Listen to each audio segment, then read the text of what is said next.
name's Connie and I'm here with Julianne Maloney, and you know what's coming up? Summer. And you know what summer means is we want our kids out and moving and having fun more than anyone else out there. But what else is right around the corner is safety. We have swim dangers, we have bike dangers, and we have a ton of dangers that us as moms need to keep our eyes open. But there is one most important thing that kids, we need to make sure are doing, and that's wearing our helmets. And I am so excited to have Julianne here. She's been a nurse at the Children's Hospital of Wisconsin for the past 19 years, a pediatric RN. I say saving kids' lives one day at a time, right? She's been a neurology nurse for 11 years and a pediatric neurosurgery nurse there for 5 years. So I think you are definitely credible in sharing this information with us and how important it is for our kids to be wearing helmets out there. So listen carefully, listen closely, get a pen and paper if you want to, but mostly just listen to see what she has to say. Take it away. Thank you. I've also been a mom for 13 years. Yes, most important. Which means I've heard every excuse under the book. That's not the saying, but you know what I'm talking about. But we hear it, we're there, right? Yeah, and I was so happy when you approached me to give this talk today or to share information with you, because I really do think information is power.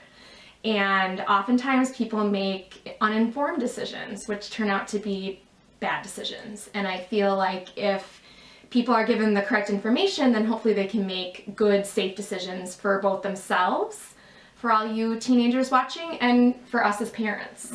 You know, I'm guilty. My kids are out there without helmets on.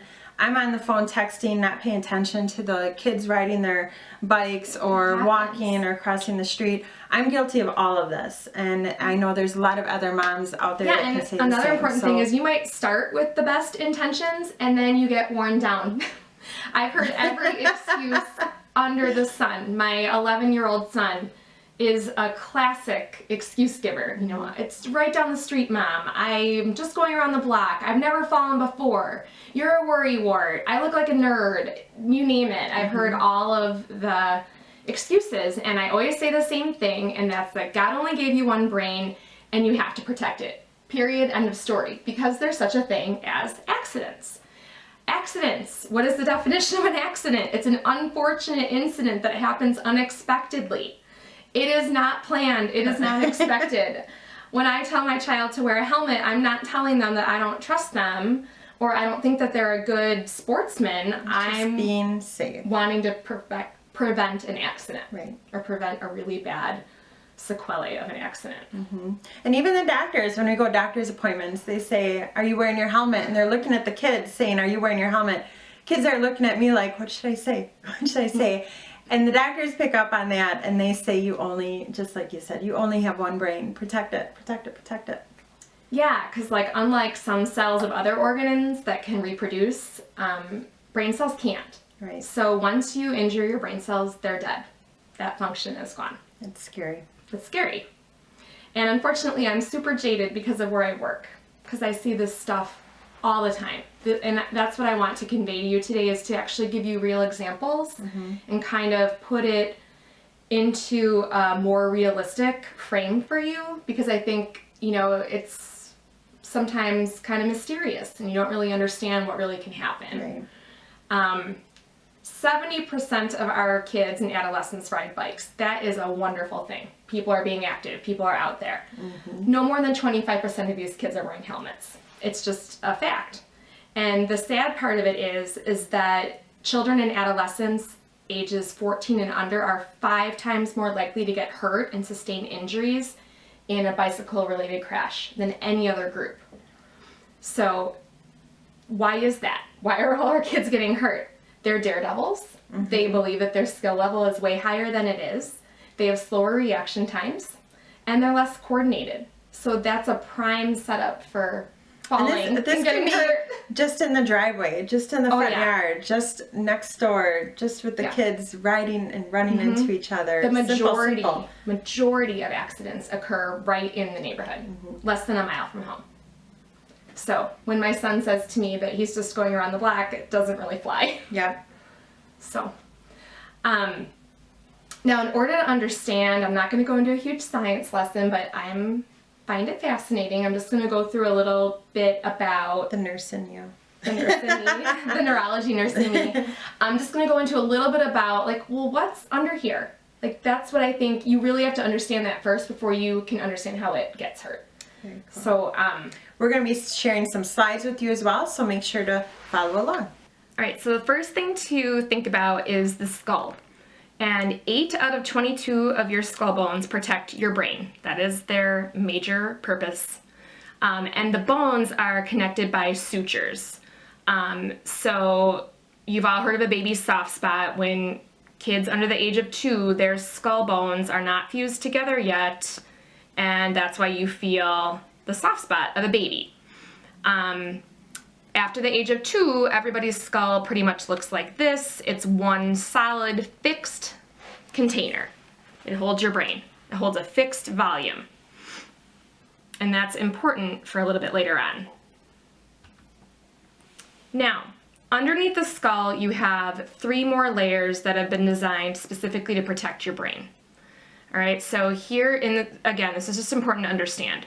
So here's your skull, okay? Then you have a little bit of space right here, and that's called your epidural space, and that's the space between the skull and the dura. The dura is it's your first membrane that protects your brain. It's a really tough membrane, and again, there's a little space in between there called the epidural space. You have your dura, then you have another little space which they call the subdural space. Sub, this is all Latin, means underneath, so it's underneath the dura. You have your subdural space, and then you have another layer called the arachnoid mater. And that's just a really delicate layer, another protective layer, okay? It's web-like, it's very intricate. Underneath there, you have what's called the subarachnoid space. So that's the space underneath the arachnoid layer. And then the brain is covered by this really thin layer called the pia mater. So you have all of these things going on underneath your skull, okay? Now, in between the layers of the brain, there's a lot of blood vessels, a lot of veins, a lot of arteries, because your brain needs a lot of oxygen. So just keep that in mind. And then when you do finally get underneath that pia mater is your brain. Just some fun facts. I've already discussed that it's protected by 3 membranes. It is surrounded and cushioned by a clear fluid called cerebral spinal fluid. And the cerebral spinal fluid keeps your brain kind of suspended, and it keeps it essentially from banging into your skull when you move around. Your brain uses 20% of the total oxygen in your body. It uses 20% of the blood circulating in your body. And it has 100 billion neurons, which are the brain cells that I was referring to earlier. And they all communicate with each other electrically. It's like circuits. When neurons get injured or they get crushed, they die. They do not regenerate. They cannot grow back. Which leads me to my very passionate talk today with you about head injuries. I feel very, very passionate about this because I've seen too many lives ruined by head injuries. So when I say head injury, what do I mean? It's a very all-encompassing term.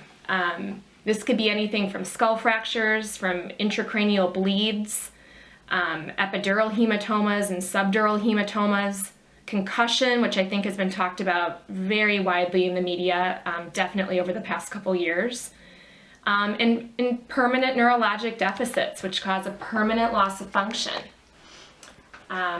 This can happen on any given mode of fun, so to speak. I've seen patients come in on bicycles, ATVs, ripsticks, scooters, skateboards, skis.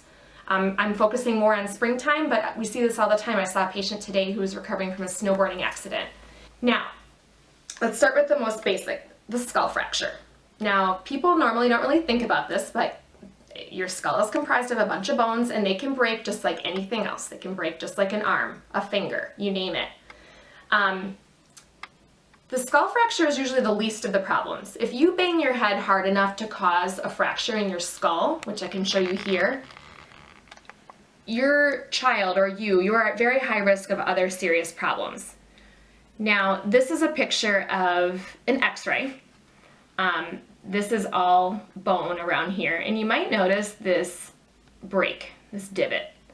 That is a skull fracture. This is just another picture. This is called a depressed skull fracture, where this frontal bone of the skull is literally smushed in, and then you can see another linear skull fracture up here. So I just want to talk a little bit about those membranes in between the protective layers of the brain that I was talking about, and just give you an overview of how an injury can cause a problem in those spaces. So just to orient you, this is an MRI slice of a patient.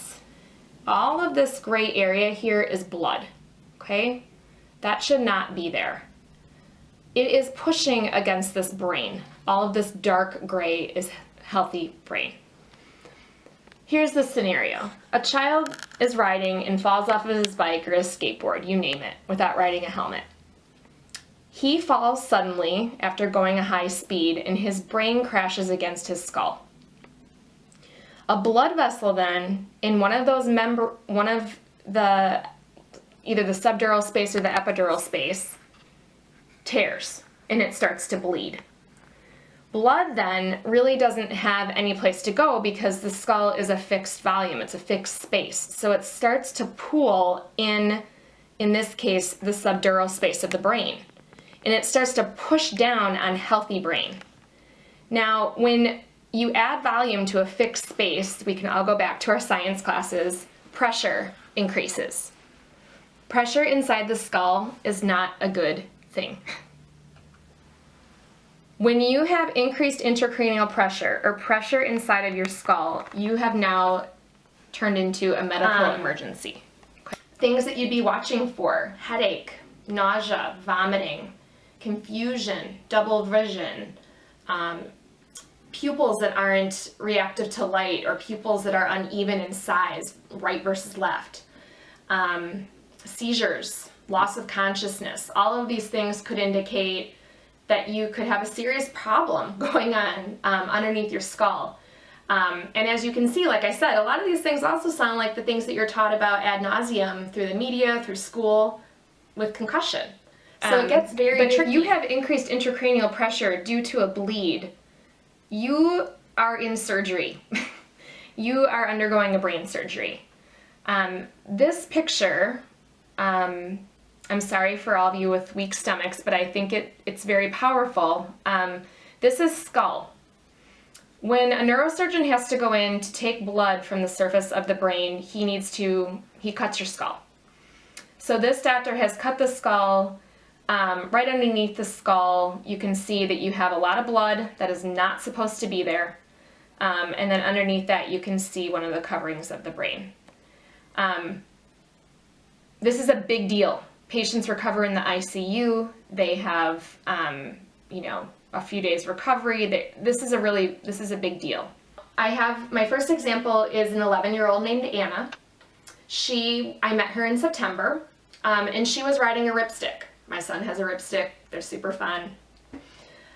She was riding a ripstick without a helmet. It was a Saturday at about 4 o'clock. She was having fun with her friends. She fell. She hit her head on the cement. She was in her neighborhood, nothing special. She did not lose consciousness. She got up on her own. She walked to her dad. She said she had a headache. She hit the left side of her head, so this began to swell, which you'd expect. You bang anything, it's going to swell. There's a lot of tissue under there. And so her dad decided that since she was complaining of a headache, she was just gonna, let's just take her in to be sure. She lived a couple hours away, so she went to her local emergency room, which that happens to us at Children's all the time because Children's Hospital is a trauma center. So when local hospitals can't take care of things, kids get transferred down to Children's. So her local CT scan showed a very nice skull fracture. That crack should not be there. So this is her left frontal bone. So when you're looking at scans, this is actually your right side, and this is actually your left side. It's like a mirror image. And then up here you'll see this swelling. You can see where she bumped her head, so that's the swelling. But this black part is her subdural hematoma. So here's the skull line, and then this out here is what you're seeing. You're seeing all the tissue swelling. But this black stuff's blood. So okay, the local doctor made a good decision and said, we need to transfer her to Children's Hospital. She got admitted to one of my doctors. I think Dr. Foy was on that day. And he watched her. Overnight, she didn't do very well. Her headache got a lot worse and she threw up. So right away, I'm thinking head injury, I'm thinking vomiting, I'm worried about increased pressure within the brain. So Dr. Foy ordered an MRI of the brain, and lo and behold, she had developed a 2 centimeter long epidural hematoma. So this is blood within her epidural space. This nice little line here, that blood is pushing on healthy brain. So this is all your brain. That blood is pushing on the brain because it doesn't have anywhere to go. It cannot get out. In the emergency room, and I apologize, the slide's cut off, but I can verbally tell you what happened. She had 2 pieces of her skull removed on the left side of her head. Dr. Foy had to take out the blood, and then she went to the ICU. She went to the intensive care unit. Now, the good news is that she recovered. You can see pictures how her MRI changed. So there was her blood. Here was the day after surgery. You can see that healthy brain has kind of rebounded. It's not really smushed anymore. And then 2 weeks after surgery, it looks even better. Like her brain has room to re-expand now. That blood that we initially saw is gone. So that's good. That means that her emergency is over, right? But how is Anna? How is she? I mean, first of all, this was life-changing, right? She was rushed to an emergency room. She had emergency brain surgery. She's 11. That's a major deal. She felt better after surgery. She still had a headache, but it was less severe. She was no longer vomiting. So the leftover headache was deemed to be due to concussion. She was in the hospital for 5 days. She worked with a pain team to get her pain under control. She missed almost 2 weeks of school. During this time when she was recovering, she wasn't allowed to have any electronics. She couldn't watch TV. She truthfully couldn't do much of anything because too much strain caused her headache to get worse. We saw her in clinic 2 weeks later. She was still having daily headaches at that time. They were getting better, but they were there. She was 90% caught up on her homework. Then we saw her a month after her accident, and she was also needing to be seen at that time in concussion clinic because her concussive headaches continued. They were still daily. She was sensitive to bright lights. She was sensitive to loud sounds. So that's still putting a big damper on her daily routine. But luckily, she wasn't in the hospital, right? Her emergency was over, but her life was still very affected. She was out of gym, recess, and all sports for 3 months. And then in December, she was back to her regular activities. Her headaches were down to a 1 or 2 on a pain scale, and she was getting back to real life. So she had a really, really good outcome. She was very lucky. That leads me to my second example. Again, I see these weekly, okay? I had many stories to choose from. In June at Children's, we took care of a 13-year-old named Tony. He was riding his skateboard at a park without a helmet. It was a Thursday, so just a summer day at about 4 o'clock again. He fell and hit his head. He did not lose consciousness. He was able to ride home, as a matter of fact. He rode his skateboard home. 4 hours later, at about 8 o'clock at night, he started to feel nauseous. So his mom, again, good idea, took him into a local emergency room. He ended up throwing up at the hospital. So not much time had lapsed before he walked in the hospital doors, before he started getting into trouble. They did an emergency CT scan called a STAT CT scan. And you'll see here, again, right side, left side. He had a right temporal skull fracture, and he also had a epidural hematoma. So this is blood. This is the skull. Can't really see the fracture on this slice. And then this is what you'd be looking at on the outside, where you'd see swelling. He was transferred by ambulance to Children's. He immediately went to surgery. He didn't even come into the ER. He went straight to the operating room. The doctor had to remove a very big piece of bone. That's called a craniotomy. So they had him remove a very big piece of skull back here to remove this blood. He did well, relatively well. He rated his headache immediately after surgery at a 4 out of 10, which is pretty good. It was gone the next day. Because where his skull fracture was, it was in his temporal bone that's very close to your ear. So they were afraid that he could have injured some of the facial bones that surround his ear. And so he had to see an ear, nose, throat doctor. He had to have a formal hearing test. He missed his last week of 8th grade.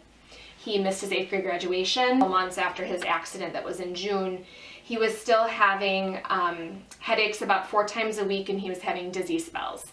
And no doubt that's all post-concussive symptoms. He had a concussion. He's still recovering from his concussion.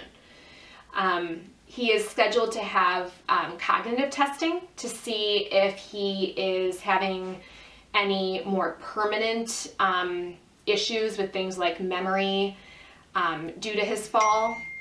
And that's up and coming. I don't know the results of that yet, but he is still pretty impacted by his accident. And sadly, I have one third example to show you, and this is one of the more severe cases that I've seen in my career.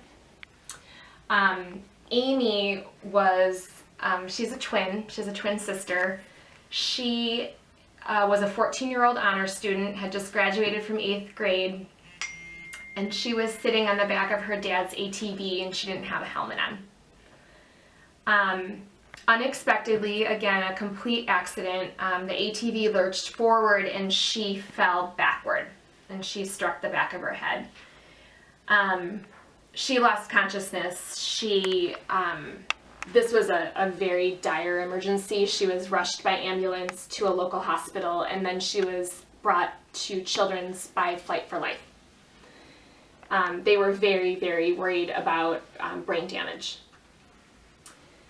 So I won't show you another picture of her scan because her initial scan was very similar to the ones that I showed you previously. She had a subdural hematoma, which is bleeding on the outside, one of the protective layers of the brain, but she also had bleeding that went directly into her brain. She had bleeding within the right frontal lobe, and that caused her to have a stroke.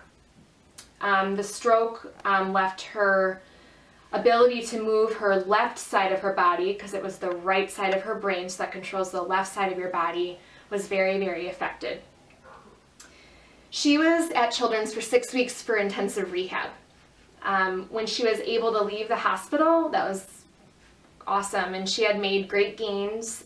She was able to speak, she was able to eat. She had to relearn how to do that. She couldn't read 3-word sentences very consistently. She had a really hard time paying attention. She had a hard time remembering things. And shortly after leaving the hospital, she started to have seizures. Injured brain tissue likes to seize. It doesn't work properly, and it is very prone to have seizures. She's now 2.5 years after her accident. She still has very uncontrolled seizures. She's in special education. I mean, this was a girl who was in like honor classes with her twin sister, and now they're actually separated in separate schools because Amy has a lot of special needs that her sister's school just couldn't accommodate for her. She is able to learn new skills, so that's really good news, but she really, her memory is so severely affected by her head injury that she really can't retain any new information. I'm going to give you these 3 examples because I wanted to place this into a situation that you could relate to as a parent, that it could happen to us, it could happen to anybody, and the answer is not to have fun and not to do these active things. The answer is to do them safely. One of the biggest things you can do is to wear your helmet. And very close following that is just to follow very basic rules and regulations. They're made for your safety, and if we follow them, we can prevent a lot of injury. Helmets can reduce the risk of head injury by 85%. 85%. And it can further reduce the risk of brain injury by 88%. So we have to protect our brains. Anytime your child says, "But Mom, I won't fall off," just remember some of these pictures that I just showed you. I wanted just to quickly, people might not know some of the rules and regulations that exist out there. The neurosurgeons try their best to share this knowledge after we see some of these poor kids in follow-up. Skateboards. Did you know that kids under 5 should really never be on a skateboard? They're just not coordinated enough.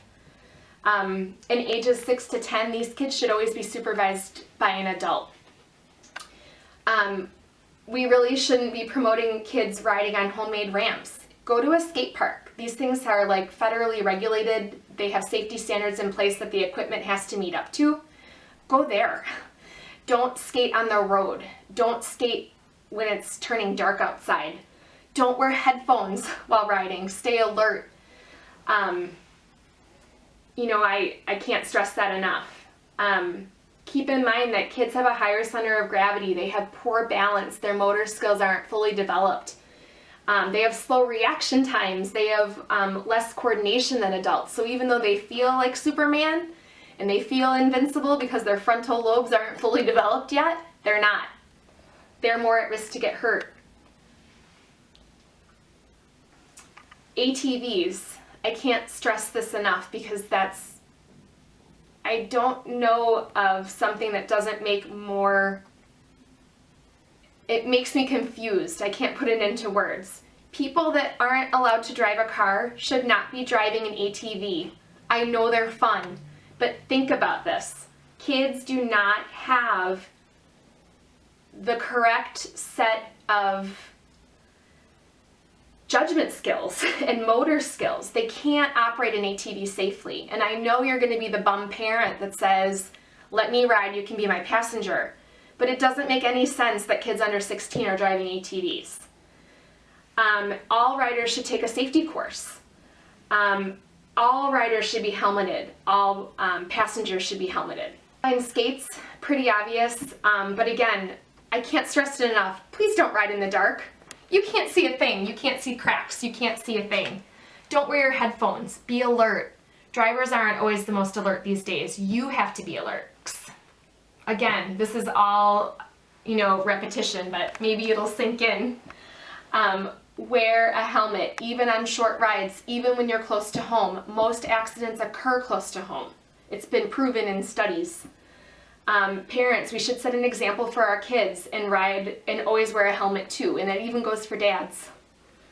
When purchasing a helmet, look for a label that makes sure that it meets the federal safety standards. Check it out online. Check to see if your state or your county have a law regarding helmets. A lot of them do. Make sure that your helmet fits properly. Obvious, but yet I feel that it needs to be said. If your helmet is loose and you can go like this and your helmet's flopping all over the place, it's not going to be protecting your head. And please, please, please be an example for your friends. If there are any teenagers watching this, people will follow your example. People will follow your lead. And then I just did want to show you and stress to you what it looks like to have a properly fitted helmet, because I think it's important. You know, when you put your helmet on and you look up, you should be looking at the bottom rim of your helmet. It should not be loose enough where it's sliding to the back of your head. Your strap should feel a little bit tight. It should feel comfortable, but it should feel a little bit tight. And when you open your mouth as wide as you can, you want your helmet to hug your head a little bit tighter. That shows that you have it on right. Wow, what a whirlwind that was, and a ton of amazing education. So I just want to thank you, Julianne, for being with us, giving us all her knowledge. Please take the time to read through all the slides that we're going to be putting on in addition to this post, and wear your helmets. Please. Wear your helmets. This is going to be a great summer, a fun summer, and you want to keep your kids safe. Keep your eyes on them in the pool, your eyes on them while riding their bikes and out and about, but most importantly, do what they can do best and put their helmet on. Have a great summer.